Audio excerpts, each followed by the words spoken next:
All right, well, welcome everybody. Thank you for joining us this afternoon. We are here for the Leelanau County Zoning Atlas Workshop. I'm Shelly Sharon. I'm with Housing North, and we are joined by Leah Dumichel today, who is going to be telling you more about the zoning atlas. She's going to be doing a bit of a deeper dive than what I'm doing. So really the purpose of this workshop today is to give you an overview of the zoning atlas and help you have a better understanding of how we can use it for housing planning in our communities. So what the zoning atlas is it takes local ordinances or zoning ordinances and it puts them into map form. So you are able to click on a map and easily see how those parcels are zoned. This does have a focus on housing and the housing regulations for each parcel. So it will be focusing on that. However, there are some other features where we're able to see things like protected lands or forested lands, things like that. But we're really going to be focusing on the zoning atlas for the purpose of planning around housing.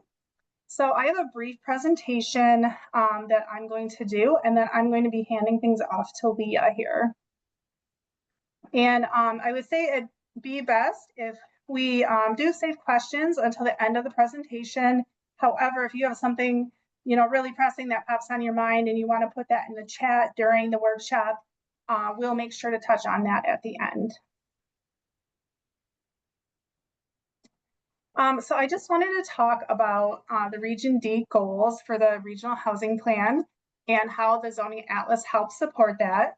So one of the goals is to increase the supply of full spectrum housing, including workforce housing, missing middle, and housing that's affordable and attainable to Michigan residents. So a strategy is to review and modify housing programs to remove barriers to expanding and improving housing for all residents, including older adult housing and promoting community-oriented revitalization. So the zoning atlas will be a tool for us to explore possible ways that zoning can help support more diverse housing types. So the tactic to support this strategy was to create a zoning atlas for the region by 2025, and we're doing great right now. We're almost on our way there. We have 6 of the 10 counties have a zoning atlas completed right now. Another goal was to expand the use of equitable and holistic planning and zoning practices to increase housing supply.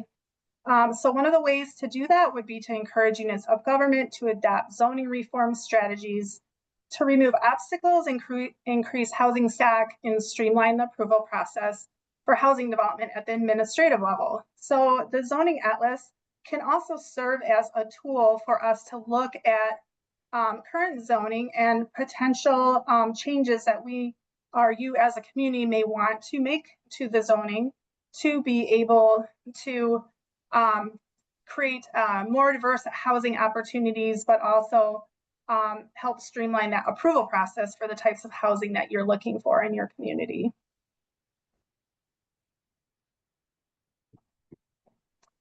So the Leelanau County Zoning Atlas, here is just a snapshot of Leelanau County. This is a picture of kind of a zoomed out image of what the zoning atlas looks like. And we'll be able to delve into it a bit more with Leah when we get to that point. But right now, this is just the big kind of snapshot of it. There were 14 jurisdictions analyzed, and 14 out of those 14 have zoning. There were 2,050 pages of zoning text analyzed to be able to create this zoning map, and 127 total zoning districts were analyzed to create the data that you are going to see on the map. And I would like to highlight our funding partners and our project partners. Thankfully, to a grant from Rotary Charities and MISHDA, we were able to complete the zoning atlas for Leelanau County. And our professional partners with the zoning atlas are the Michigan Association of Planners and the National Zoning Atlas.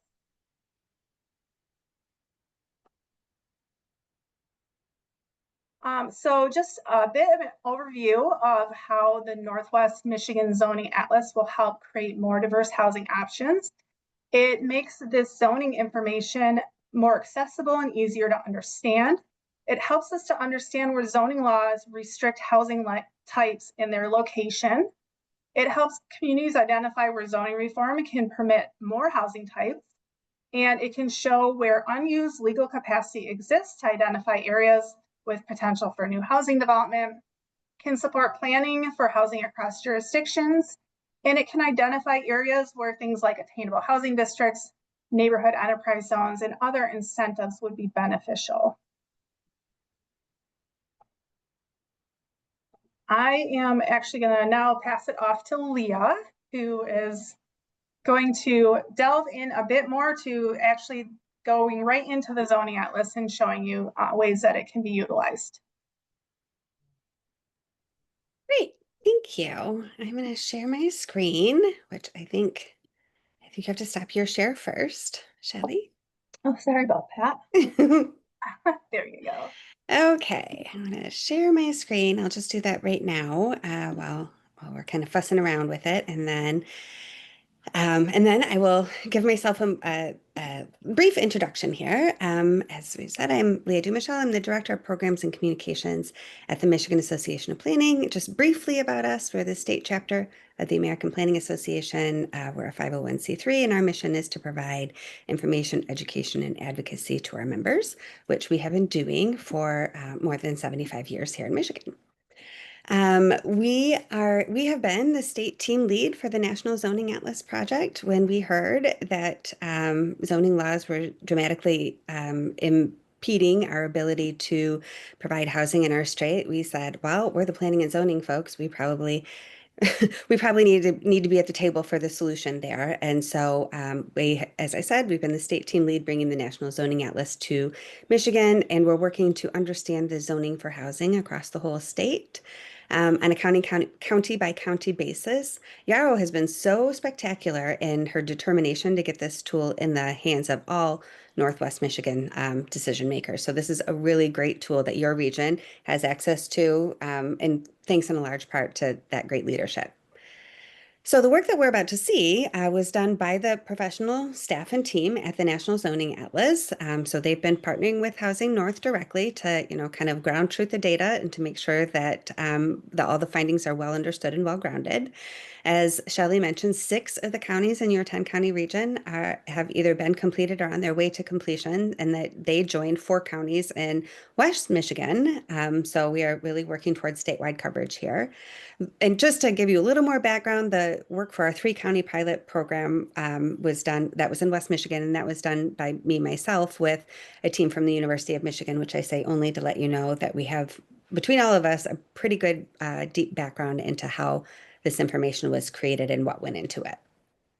So, with no further ado, let me introduce you to the zoning atlas. So, what we see on the screen right here is what we see when we first get to the map. It's to the atlas, sorry. It's a map, and then there are 2 boxes that help you navigate it and to get the information that you're looking for out of it. So, let's start by zooming to, so we'll zoom to our state in Michigan. Our CBSA, our core-based statistical areas, Traverse City, and we have Leelanau County selected. We'll go ahead and hide the zoning in the other counties and zoom in so that we can see what we're looking at here. There we go. So when we open our legend and layer options here, we see that we could have topographic or imagery underneath it, and we'll experiment with those a little bit later. So this does not exactly, it shows you the boundaries of all your zoning districts and the names of all your zoning districts, but you'll notice that it's not in the usual colors that a zoning map is. So this map uses the same key for everyone in every jurisdiction, and it is housing based because the information that this map shows is primarily housing based, right? So the light purple is a district that is primarily residential. That's its main use. And then the darker purple is a mixed use district that includes residential. Those are usually mixed with commercial, but they are often also mixed with agricultural. And then there's a peachy color that you can see as you kind of get into the one community scale or so, and that is non-residential. And if there were any areas that were unzoned, as you can see a few over here in Antrim County, those would be gray. As Shelley mentioned, this map also shows some natural features. It makes a broad effort at showing some unbuildable areas. So that's areas where there's surface water, obviously, where there are wetlands that pulls from a national layer, where there are tribal and protected lands, and then also shows a couple of features that have been sort of added as the map has been developed. The FEMA flood zones are off when you start, but you can click those on and get a look at them. And then where in some areas they show the location of transit stations.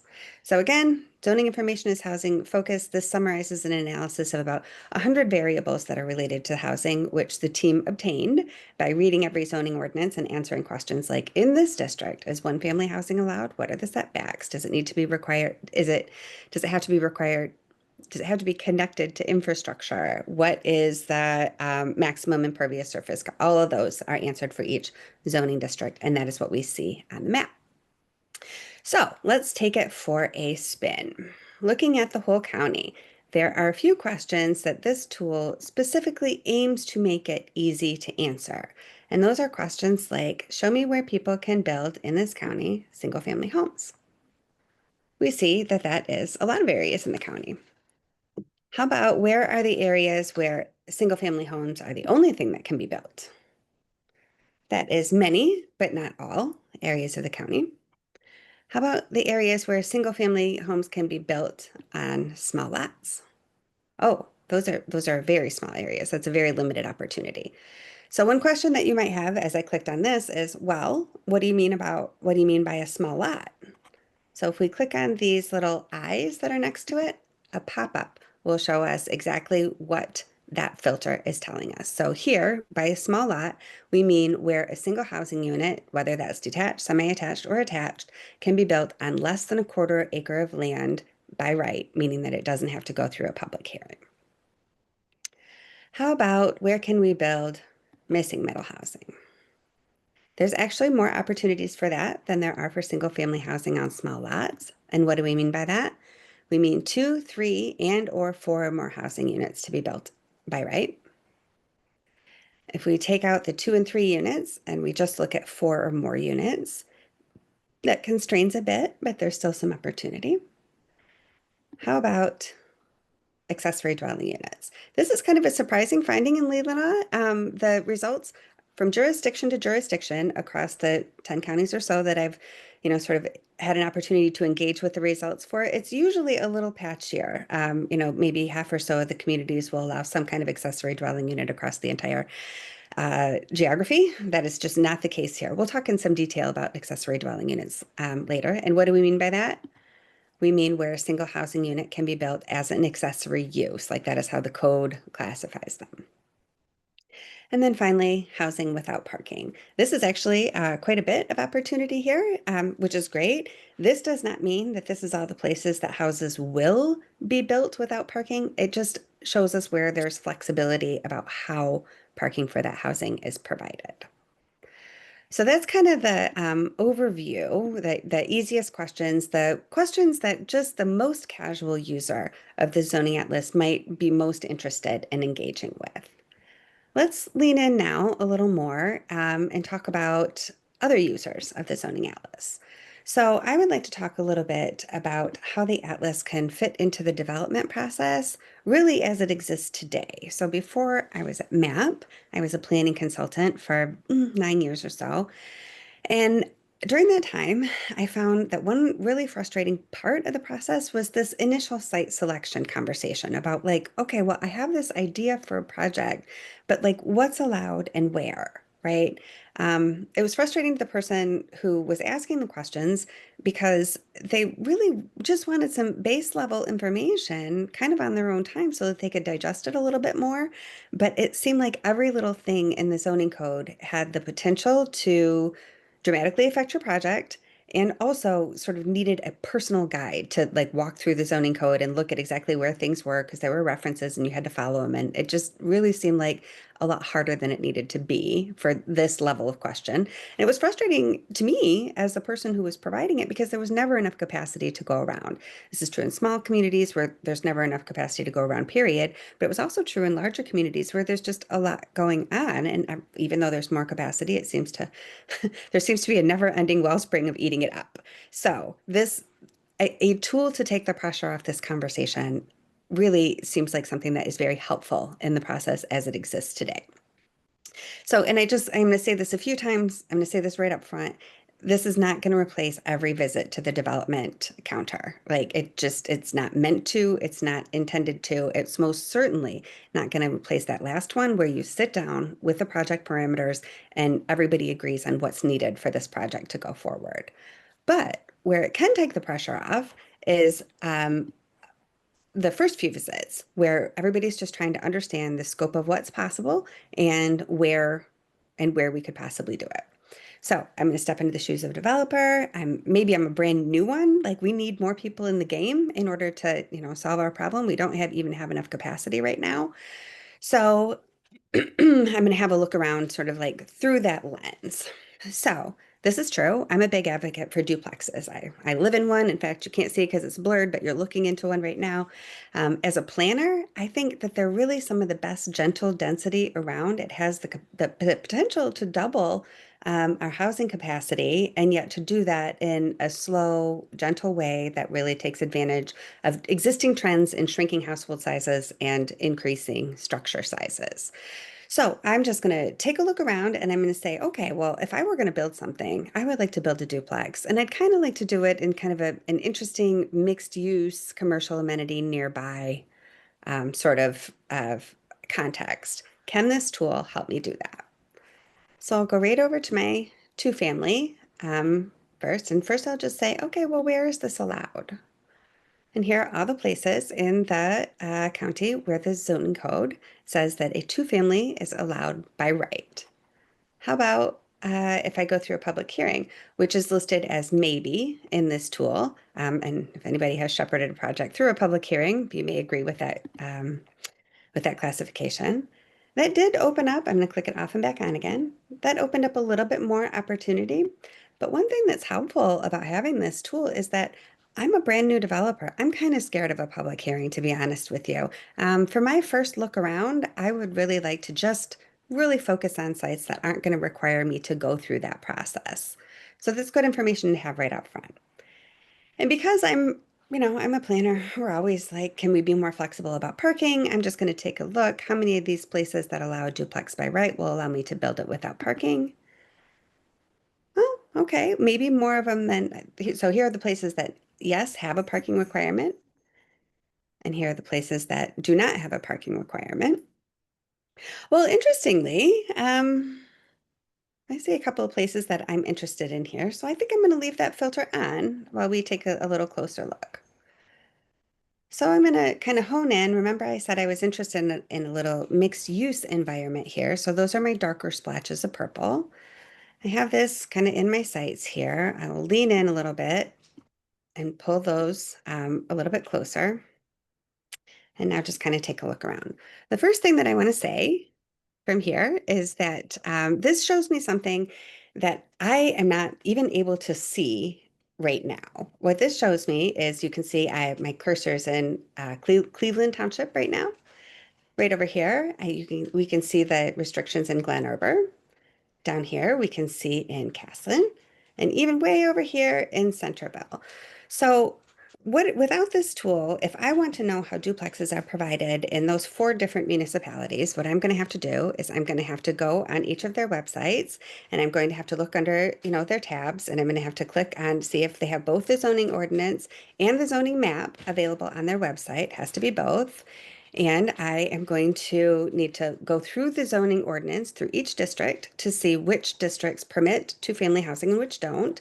And then I'm going to have to correlate that with the map and then look at the map and also look at my aerial and understand what the relationship between those two is and what's on the ground. This is, if everything goes perfectly, this is several hours worth of work. And if anything doesn't go perfectly, I can't find the zoning map on somebody's website. I'm not, the zoning ordinance is a draft, and I'm not sure it really, if any of that doesn't go how I hope it does, then I probably have to drive there and find out directly from the person. Maybe I have to have an appointment. Maybe I have to wait around. Maybe it's only on certain days. So just this screen right here has saved us anywhere from hours to a couple of days just in this sort of basic understanding, which I think is exciting. This is information that we really didn't have before. So again, taking my view right here, I'm just going to mouse around. I can see different kinds of districts. I can see this says a resort district. It's got some business in here, another business district, some agricultural, recreational, regular business district, business two. These, I'm kind of focusing on the purple ones because they have my mixed use that I'm interested in, commercial resort. Oh, this is a whole mixed use commercial core. All right, well, a couple of these are interesting. Let's start at the coast. I'm going to start in Glen Arbor, and I'm going to zoom way in here. That's as far as I can go. And I'm going to click that imagery back on, and I'm going to lower the zoning layer just so that I can see underneath it a little bit. And so over here at this resort district, I wasn't sure what I would find here, but boy, it looks very resorty. I thought maybe there might be a little mixed use. There is a business zoning district, but that's not the mixed use context that I was talking about. Yeah, that's not what I meant at all.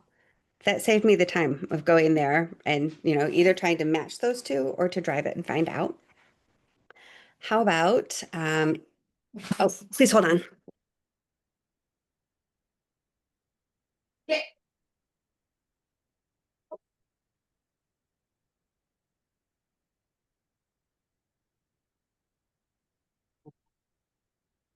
Dogs. I don't usually live with them, but boy, they really got after the cat around here. Okay, it's all fixed up. Sorry about that. I hope that was much less exciting for you than it was for me.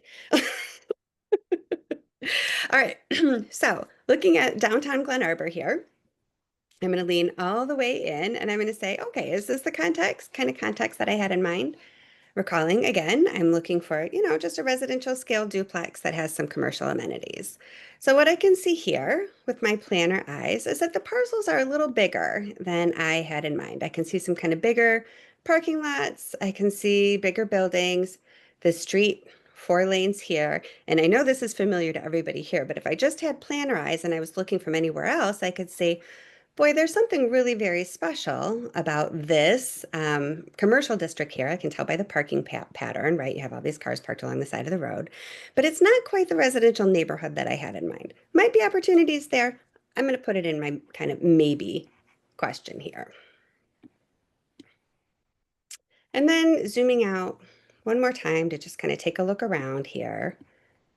I was very interested in this mixed use commercial core. That sounds just like what I have in mind. I'm looking for something residential with the amenities.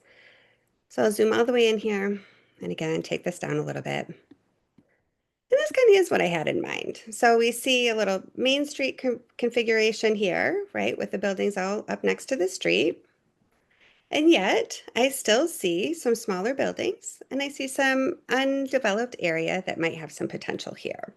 So again, without, I don't know any of the details here, but I have saved myself an awful lot of time kind of driving around and looking at various places. I was able to narrow my search to a few and then zoom in, toss a couple out from my initial examinations and then prioritize what remains.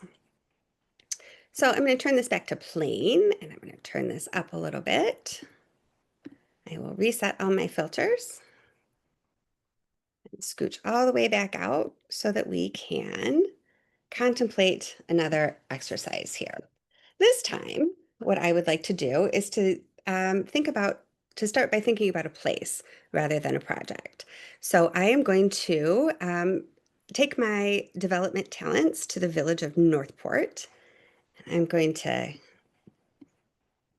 and the way I'm going to do that here, I'm going to zoom, Traverse City, Leelanau County, and now I'm going to go down to this specific jurisdiction. And I'm going to click on Northport here. It zooms me right to Northport, and this time I'm going to scroll downward to this other little piece of magic that is contained in the zoning atlas, and we are going to look at these zoning cards. There is one of these zoning cards for each district that is in the selected area. And so what these do is they tell me very briefly how housing is permitted 1, 2, 3, 4 plus family and accessory dwelling units in each of the districts.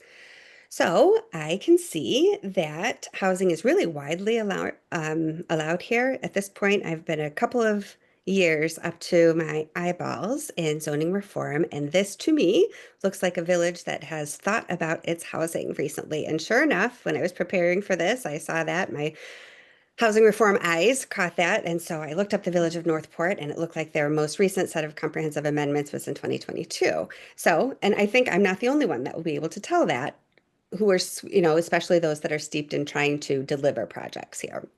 So we see that housing is widely permitted in our commercial districts here. It is allowed, 2 plus family is allowed in the village center. All kinds of housing are allowed in our C2 district, as well as the C1. Even in this mixed use district, there's even by public hearing, but there's a few kinds of housing that are permitted. I'm going to scooch down to the sort of more traditional residential districts, and I see that we have a regular R1, which has 185 acres in it. That's another thing that this screen shows us, is the kind of amount of opportunity that's available. This R2 Village Residential is even larger. It has 218 acres. That's pretty unique to see an R2 that's bigger than an R1. Um, this might be a good place for my duplex project now that I'm here.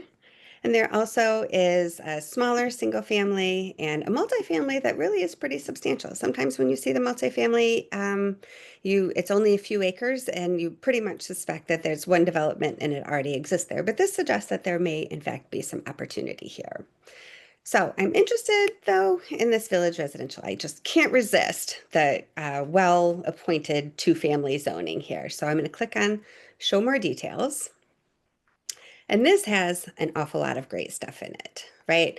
Um, what is collected here are the are the results of those 100 questions or so that were analyzed when the zoning code was written.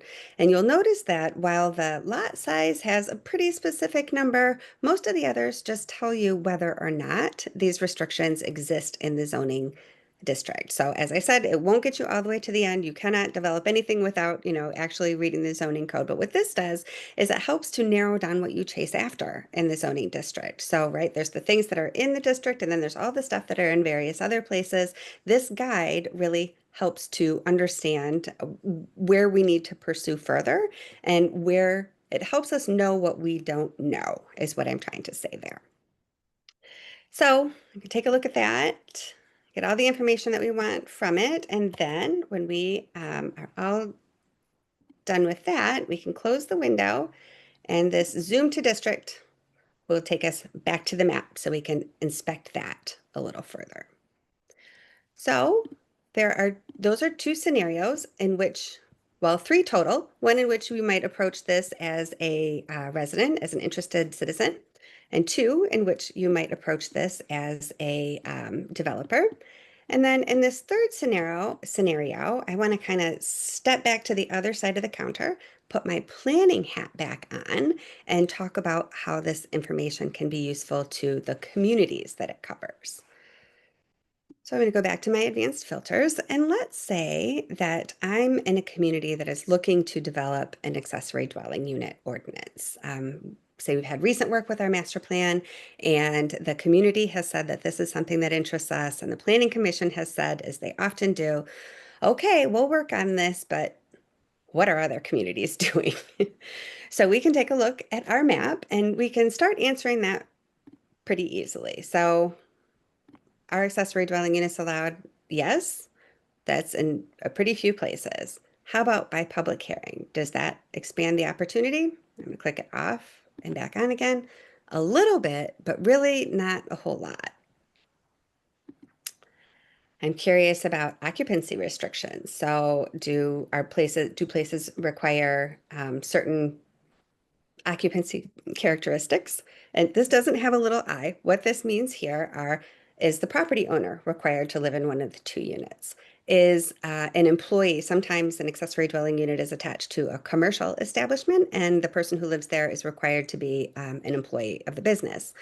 Is is the person who lives in the accessory unit required to be a relative of the person who is the property owner? Those are examples of the kinds of occupancy restrictions that we're talking about here. So we can see that some of them do in fact have occupancy restrictions, mostly here in Sutton's Bay. Excuse me. But the majority of kind of the scattered places where accessory dwelling units are permitted here do not have occupancy restrictions. So, in my community, whatever it is, if I wanted to learn from my neighbors, I could do that in a couple of ways. So, I could think very closely about how we want to permit accessory dwelling units here. So, let's say we want to be as permissive as possible. We want to say we want to just always permit them by right and with no occupancy restrictions. Well, in that case, we would be looking to Northport, to Maple City, to Empire. Those are kind of the biggest ones. And then there are a couple of little districts. Those are the places that we would look for examples. We might read the ordinance. We might call the planners. We might ask how this is going, how quickly has it implemented, what lessons have you learned? What might you have done differently from one time if you had this all to do over again? Or perhaps we want to take the other route. We want to say that actually we want to be as strict as possible. We want to have occupancy restrictions and we want to go through a public hearing. Well, we might look and we see actually nobody else in the county, even in a county that doesn't permit a whole lot of accessory dwelling units, nobody else is doing it that strictly. That might be information all by itself that okay, well, maybe we don't need to be that strict either.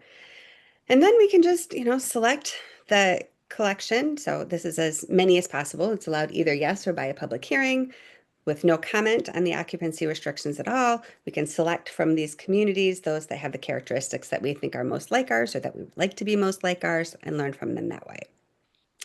But your cool region, so this is true for any county that has a zoning atlas, but your cool regional approach actually gives you more tools than that. So I'm going to zoom out just a little bit. You can only go so far right before the view changes. So I'm going to zoom out just this far. And underneath my zoom to here, I'm going to tell it to stop hiding the zoning in other counties. And so now when I go back to my advanced filter, I can see all around the region. I won't take so much care to show Leelanau anymore since we already took a look at that. But among the counties that have already been completed, I can say, okay, well, where else permits accessory dwelling units? Where else does it in the most permissive way possible, for example? Let's just take a look around and see. There's space in Peninsula here that does it. A good chunk of East Bay Township does it that way, as well as Boardman. And then all the way up here in Emmett County, we can see that Emmett County actually widely permits accessory dwelling units in a whole handful, a whole variety of their community types and does so without restrictions. That may be a particularly rich place for you to go to seek inspiration and lessons learned here. And it doesn't even have to be inside your own county because of this really terrific regional approach that you have going here. So those are mostly the tours that I wanted to give you. Although before I let you go and return you to explore this on your own, I do want to show you one more thing, which is underneath this resources tab, there is an NZA tutorial, which will give you a refresher on the various things that I just said today. Not so much the scenarios, but like how to find a geography, to use those Zoom to boxes, how to use those show me where people can build boxes, diving deeper into the advanced filters, getting to know the districts individually. And then if your learning style, oh, there's also, we didn't go over this a whole lot, but you can experiment with these. There are buttons on the side of the map here that allow you to share your findings either in a PDF or in a snapshot form or a JPEG form. And then if really video is more your learning style here, there's also a video that will show you all of that good stuff. And then the last thing that I just, bears repeating again, I'm going to stop my screen share while I say this. This is a high level tool. It, will never replace all the detailed information that your land use decision makers have sort of at their own disposal, but it is brand new information. We did not have any housing systems are local, housing systems are regional, housing control is local. We have not before really had a way at all of understanding how the cumulative impacts of zoning were affecting the region as a whole. And that is information that this brings to the conversation that just did not exist before. So I'm going to turn it back over to Shelley to talk a little bit more about like how we might use this information inside your region. Get myself off mute here. Is everybody able to see me? I'm not quite showing up on the view here. So,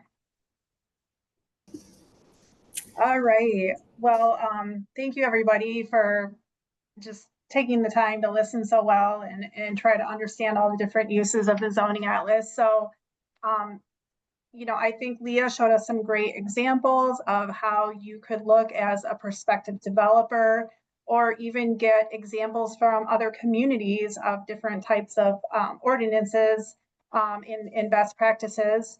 And it helps us to really look at those patterns of or how zoning is or impacting development patterns in our different communities and villages. So the next phase to this, which we haven't taken on yet, we are looking for funding for it if communities are interested. But there is another phase where communities can engage further around this atlas and look at more specifically what zoning exists in a certain area and if there is a desire to see possibly more diverse housing types in a certain spot, or is there an area where you think may be more suited for housing? There may be infrastructure that's in place there, water, sewer, roads. So helping to look and plan around where housing growth could occur. And we call that in Grand Traverse County, we're calling that our growth corridor planning, just because we have some larger areas that are a bit more dense and have some kind of commercial corridors and things with access around them. But in our communities that may be a little bit more rural, we're really kind of referring to that more as a community planning feature. So just looking, kind of zooming in at that community level and then trying to decide, would there be opportunities for zoning reform to allow more housing types in certain areas? If you think, maybe we would like to see the opportunity for duplexes or ADUs or maybe allowing them conditionally rather than having to go through a hearing. So that is kind of the down the road vision for this as we can get more funding for it. And if there is interest, from your community to engage in that part of that. But right now it serves, like, Leah said, all the time that it saves you from having to go in and read ordinances and going to different townships and looking at their zoning maps and gather this information. This is a really valuable tool to just really get that snapshot and have a better understanding of what is permitted where as you start planning for different housing types, and knowing that we need a diversity of housing types too for all different ages and income levels. So being able to see what's there, if the zoning does allow for us to build some smaller homes or some duplexes, different options for different lifestyles and needs in our community. So I do want to open it up right now for questions. If folks have any questions fresh on their mind about this.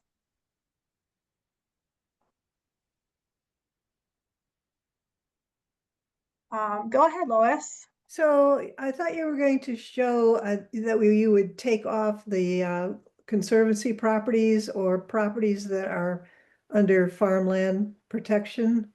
Because your map showed such a broad area, and it seems like you would eliminate those from consideration. So let's see. I'm gonna come back over here and go to the atlas itself, and we'll click on the little information next to those layers. So hold on. On the resource page here.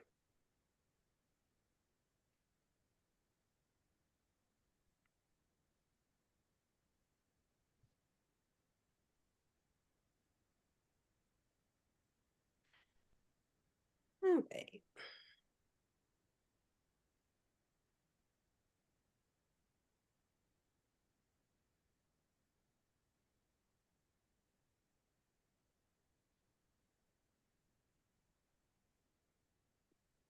Just zooming in, the tribal lands layer includes state and federally recognized American Indian reservations and off-reservation trusts.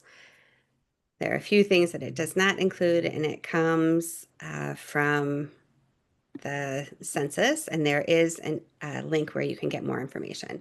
So that is the tribal lands, and then the protected lands, oh, I didn't mean to click them off, includes areas that are legally dedicated to natural, recreation, and cultural uses and to the preservation of biological diversity, comes from the protected areas database maintained by the USGS. And then there's a link where you can get more information. So that is, I do understand that, there's certainly probably more nuance available than is right there, but that is what it is showing. Okay. It basically shows it all is in protection. Sorry, say that again? It looks like it shows it's all in protection, protected or Well, tribal. not so we can look at it again. Hold on. One screen, boy, how do people live? I'm really juggling here. All right, I'll go back here. So close enough to see the zoning. And I think I would not quite say all of it. Show me where we can build. There are, right? So there's, some areas around here, but all this, sort of in the middle area. I will say when we were, up in Emmett County, that had some sort of big swaths in the middle of it there. But it does attempt to, sort of indicate where those areas are, although, of course, this is the beginning of the conversation, not the end. So does it show where the protected lands are? So let's see the layer option. So the tribal land, I'm going to click them off and on. That was Good a pretty Lord. small change. And then the protected lands, I click them off and on. What's the protected land, the white or the The purple? green, yes. So when they come on, they're green, and then I'm just turning them off so that you can see where, so that your eye is drawn to the change, basically.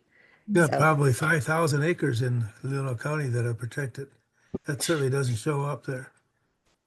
and those are the kinds of things that, if it's not on this layer, then the national team would not have had it. But this is exactly why we do this kind of rollout. So if you have information about that you could forward to Shelley, then Housing North will be glad to communicate to the national team so that we can do refinements like that. Like that is one of the things that really is a part of this meeting. And thank you for that.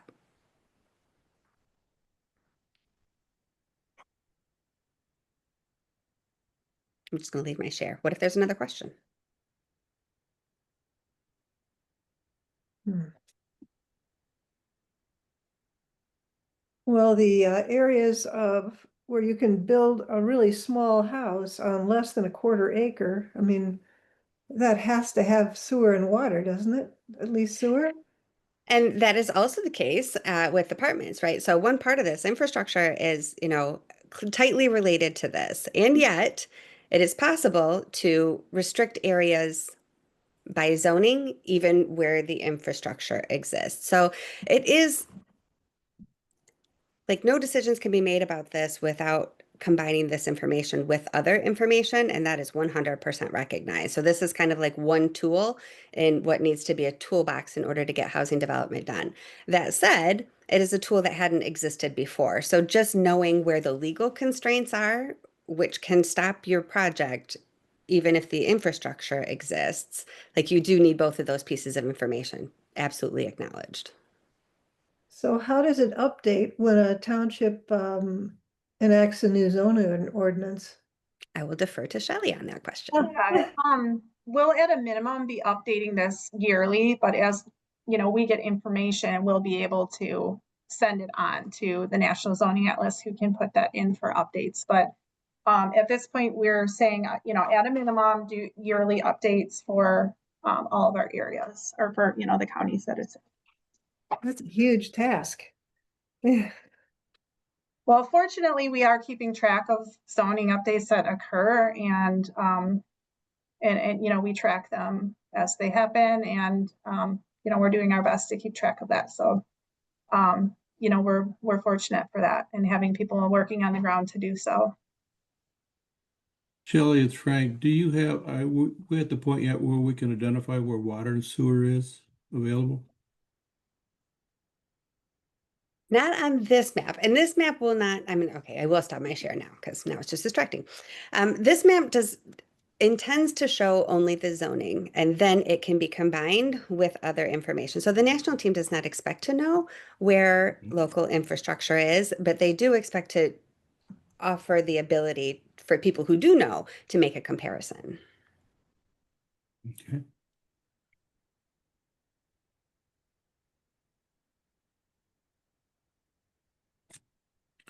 I have another question, and I don't know if we can do it at this point in time, but we seem to be getting a lot of questions about the needs analysis, Housing North needs analysis that says we need somewhere in the vicinity of 4,000 to 5,000 units. Could we test where those could be, or somehow demonstrate that that would be it would be there's the ability to absorb that many units in our county without too much angst? I can take a little whack at that. So just as an example from another county. So this is Kent County, which has Grand Rapids in it, very different. And I'll just acknowledge that right up front. But one of the things that happened, so they were one of the first counties that we had completed with our pilot project. And one of the first things that happened was the firm Flywheel, the same one that is working in Grand Traverse County right now on the growth corridor analysis and combining this information with other information such as real estate and vacancy and all that infrastructure and all that good stuff. So they took this first zoning atlas pilot project and they overlaid it with, so again, we're combining, they overlaid it with the layer of all of the residentially zoned and vacant parcels in Kent County, and then applied the metrics. So their housing needs assessment said that they were going to need, I think it was 70,000 housing units between then and it was long between then and maybe 2050 or so. So by applying the zoning and the vacant land and the number of units, what you were able to see is because it was just vacant land, it doesn't like redevelopment kind of didn't count there. So that is something to keep in mind. But they were able to see that unless something changed, in order to accommodate all of that need under the current zoning, it would take every scrap of available vacant land in Kent County to accommodate those 70,000 units. And so that includes areas, you know, that were under ag preservation, includes because they were vacant, right? Includes areas that were naturally preserved because they were vacant. It include, you know, every vacant parcel. That was a very uh, not encouraging, not instigating, it was a very motivating finding to really kind of see that spread out. Okay, well, I mean, I worked with communities for a long time and and I've lived in communities for a long time. There are certainly a natural, you know, if you like your community and you don't want it to change, there's a natural inclination to do what you can to make that the case. But really, we can't stop growth. If there's 70,000 housing units coming, some portion of them are just economically going to make their way into the community. We can change what it looks like. I mean, we can make sure that those are only people of very great means because that's all that is available, but we can't stop it. And so that was one thing that was done that was just a very arresting comparison. Sure, and then when you go to the zoning process, it takes a long time to get those units zoned or approved as well, so. Yeah. It's not an impact tomorrow of 5,000 units. It's probably 5 years. Yes, exactly. And nothing, it's a hypothetical, right? Nothing Yeah. happens tomorrow and things will change in the meantime. Okay. Thank you. And still, if nothing changes, I don't know how much of a different outcome we could hope for. What was great about that, I'll just say, is that then they presented an alternative, which again was specific to Kent County, and you would want your alternative that's specific to you. But by using the other information that we've been talking about, like where infrastructure is and where there's underutilized property, even if it doesn't have the zoning capacity right now, they were just able to come up with another scenario, which again, that won't be done perfectly either, but with another scenario that says, listen, we could locate almost all of these units on existing infrastructure, and in so doing, really preserve a lot of what we love about the open areas in this county. And it was just a different conversation because not all 70,000 households that were moving into Kent County wanted one house on 2 acres, which was the average, sort of vacant available land. And you might find something that is equally what's a geographically appropriate solution here. Did I see a hand, So- James? Well, I was I'm thinking, sorry. kind of following on Frank's question there, looking at where existing infrastructure exists and then looking at the vacant land near that infrastructure.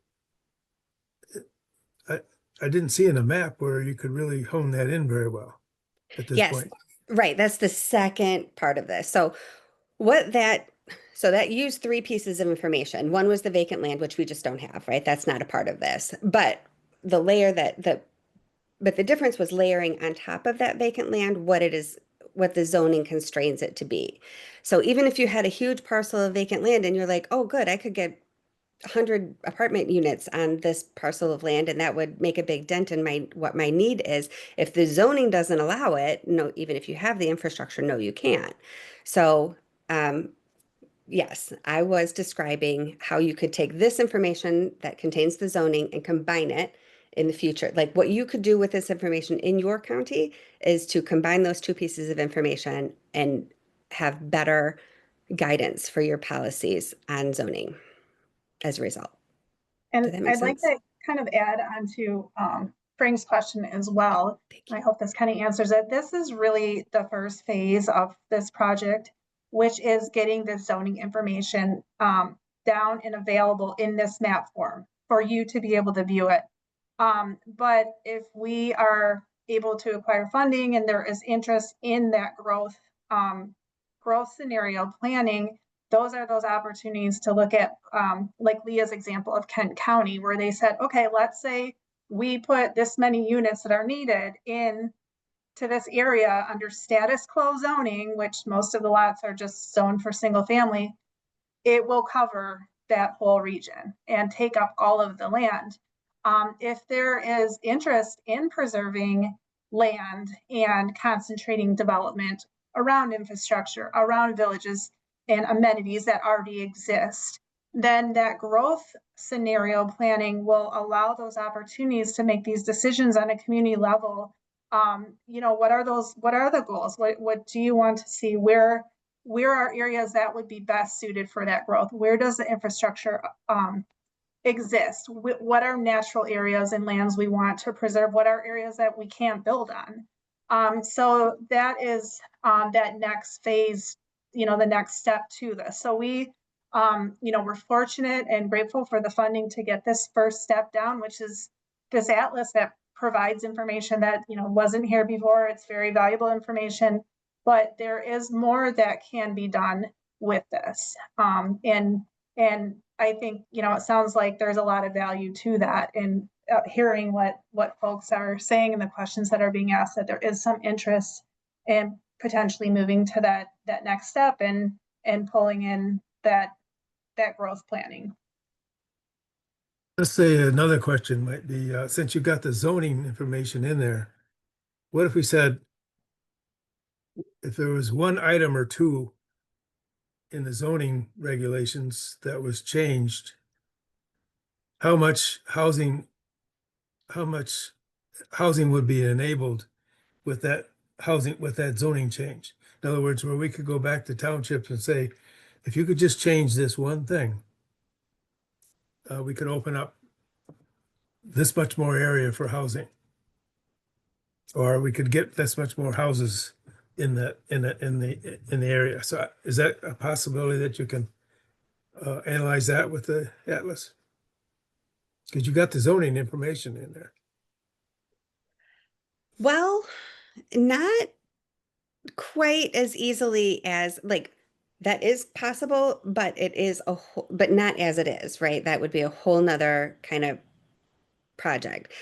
Because I mean, you could do the number of units. You could just say, okay, well, if we permit 1 unit on 50 parcels right now, and then we permitted 2 units tomorrow, that should be the ability for 100 new units, right?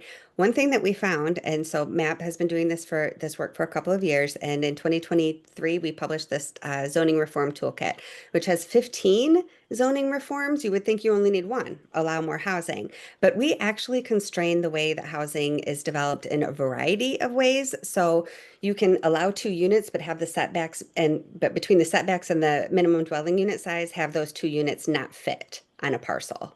And that happens more often than you think.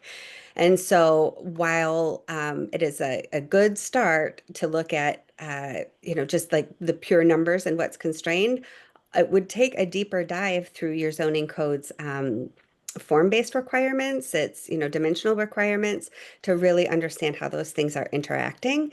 And again, that is possible. We're actually working with with Oakland County down here in Southeast Michigan to explore tools to do that, but it's not easy from the data that we have right here. It's a whole nother level of chewing for the reasons that I just mentioned.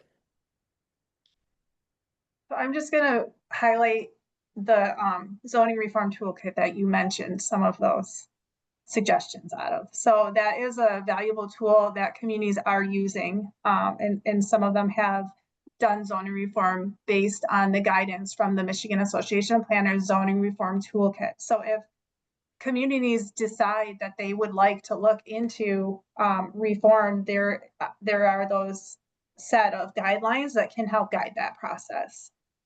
So I just wanted to bring attention to that valuable tool that is out there. I just put a link in the chat to our zoning reform for housing page, which if you scroll down to the bottom, there's a little carousel. You can get the PDF of the toolkit totally free. We also do print copies for cost if that interests your commission. There was a companion, also in that little carousel, there was a companion project right after that. So we did the toolkit, we sent it to our members and we said, okay, listen, books are great. These are good practices, but what do you need to actually implement some of these? What would have to happen for this to move in your community? And they all basically said the same thing. We would have to know who else has done this and how it went. So I did a whole nother project called Zoning Reform Stories and Studies, where I talked to planning directors and decision makers for 21 or so different communities, cities, villages, townships, all over geographies. I talked to both Traverse City and Garfield Township to see how Garfield Township, how the city township interaction was going. And Green Lake Township, which is down by Interlaken, is that still in your region? But it's still kind of sister to your region. So my goal there was to have a narrative that every community type could at least find a little bit of themselves in. So those are 2 free resources available at that link. Dana, Oh, good. Reform toolkit. or Shelley, this is Bill Whitler. Has anybody done an overlay for the demographics? Our county is aging and aging rapidly, and people are going to need to move into with their kids or move into senior housing. And I mean, that's going to open up a lot of housing. That doesn't necessarily mean it's additional housing, but it will, I think, over the next 5 or 10 years, there will be homes or homesteads to become available. And I don't know if anybody's ever looked at the demographics of our county. I think that's a valuable point. But I don't think that we've necessarily delved far into that, but it is something that we should definitely be aware of as we, plan for what housing is needed for, numbers of units and things like that. So, I think the yeah. seniors will need it. I think the seniors will need a different product if they want to Mhm. continue to live in this county that we've all chosen. I mean, people, there are a few senior living facilities out here, but most of them are in Traverse.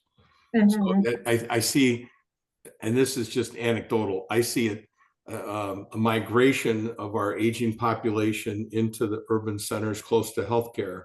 And that, Mhm. two things, do they have to go there? Do they want to go there? If they don't have any options of simple, living options, then they have to go there. So it's what do they need if they want to stay rural? And then that does, if whether they move into that, if it's available, or move all the way into Traverse, that does leave behind their homestead. So Mhm. I guess I don't know. I just see that. I haven't thought about it. I don't know if it's worth thinking about or not, but I just see our county is old and getting older. As retirees are moving here. So it may not be the next 3 years, 5 years, but it's going to be more. Mhm. The problem is they can't, maybe the younger people that need the housing can't afford that kind of structure Yeah. that the older folks have. Unless they Yeah, can make it's unless they it, can make it something different out of it.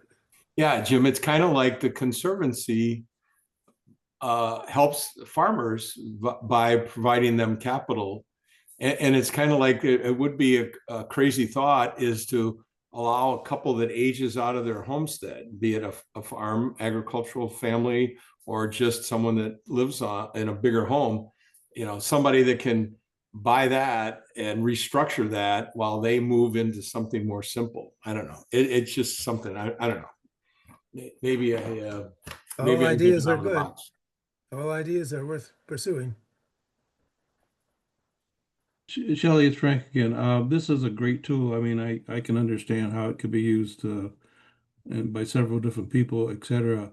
And is the plan to roll this out incrementally, or will we be able to just get this part out to developers and planners and other folks at this point in time, or how's that plan to be I mean, the Atlas rolled out? is on it's available now. It's live. So developers and units of government and, citizens are able to access it currently. And, there will be opportunities for more educational opportunities with the communities as, folks want it or we see them arise. And especially if there is the ability to gain the funding for the growth scenario planning that we talked about. So, and I think I'm seeing a lot of people seeing the value of this tool, that how to move it into the sort of planning, right?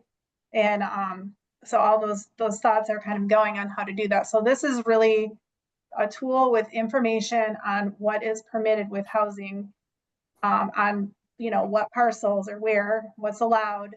But there is again that other step to this where there is a lot of planning and different components that come to this, that it can be used, this information can be used from this to then help further planning initiatives, but it doesn't encompass those planning initiatives. That the second phases of this would pull in some of those community planning pieces. I don't think it's going to cover exactly every part of it, but it will help answer some of those questions that maybe can inform other decisions.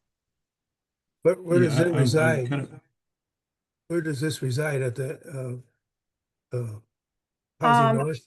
Housing North or it on is Leelanau County? actually you can access it on the National Zoning Atlas site. And let me see if I can share my screen with that. Let's see.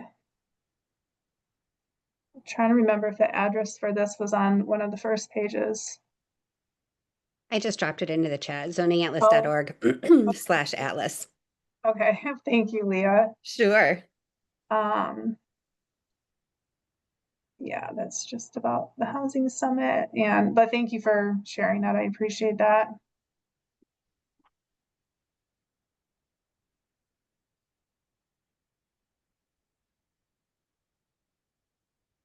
And there's plenty of other stuff on that site too. So the link that I gave you goes right to the atlas, but feel free to click on around. There's resources. 30, I believe it's 30 states have participated in, various ways here. So there are some examples of other findings and research that came out of, and it started out, it sort of has condensed into the national team really taking the lead. But when it started out, it was very, kind of each state just kind of came together. So the way those projects, so those projects reflect a lot of local priorities and have an interesting breadth. Yeah, Shelley, I'm being kind of selfish because I know I want our county to be aware of this product and to attract how nonprofit housing developers to our county, which we haven't been able to do. And at the same time, I know we're in heavy competition with Benzie County and Grand Traverse County, et cetera, for what they're going to offer people for housing. So I'm really interested in how we're going to get the word out to people in our county about the availability of this product. Yeah, and we can have further conversations about that as well, Okay. whether it's with the collaborative or, there's other ideas that can be Okay, maybe shared we with can help. us. Yeah. So, Okay. yeah, Thank you. there's definitely opportunities for that. And, we're meeting with different villages and townships. And so, we're continuing to, now that this is available, we're able to share more about it and help kind of for that backbone is just first educating people that it exists and how it can be used, and then how we can move into other phases on it.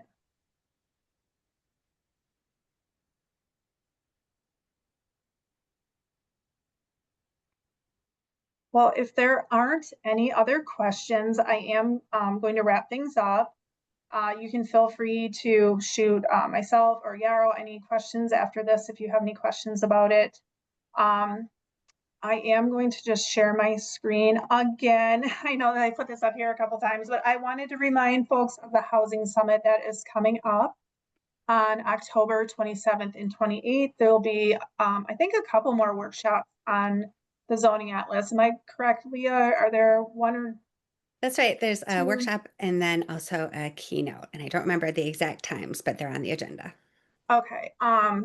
So yeah, so there'll be more opportunities as well to learn more about this. And then some of those other tools that are, available in the communities that can support more diverse housing types, support the financing that's needed. So you're probably starting to hear buzz about pilots and TIFs and attainable housing districts. So we're really trying to have a robust agenda at the summit to really help educate and bring more awareness to those tools.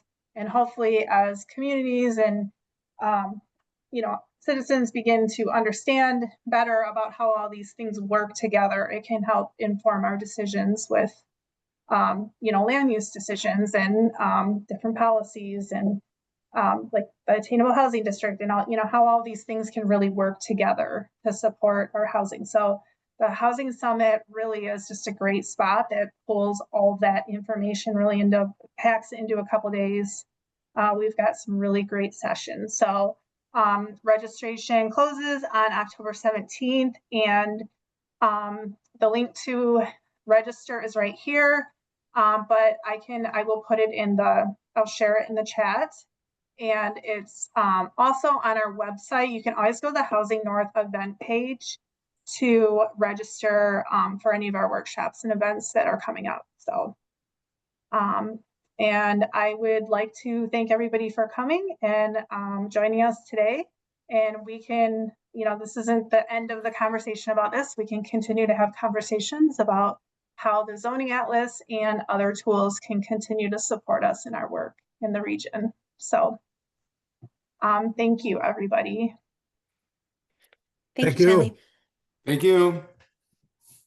All right, I think I'll email the summit registration out since people are hopping off. So, but yeah, thank you everybody for coming.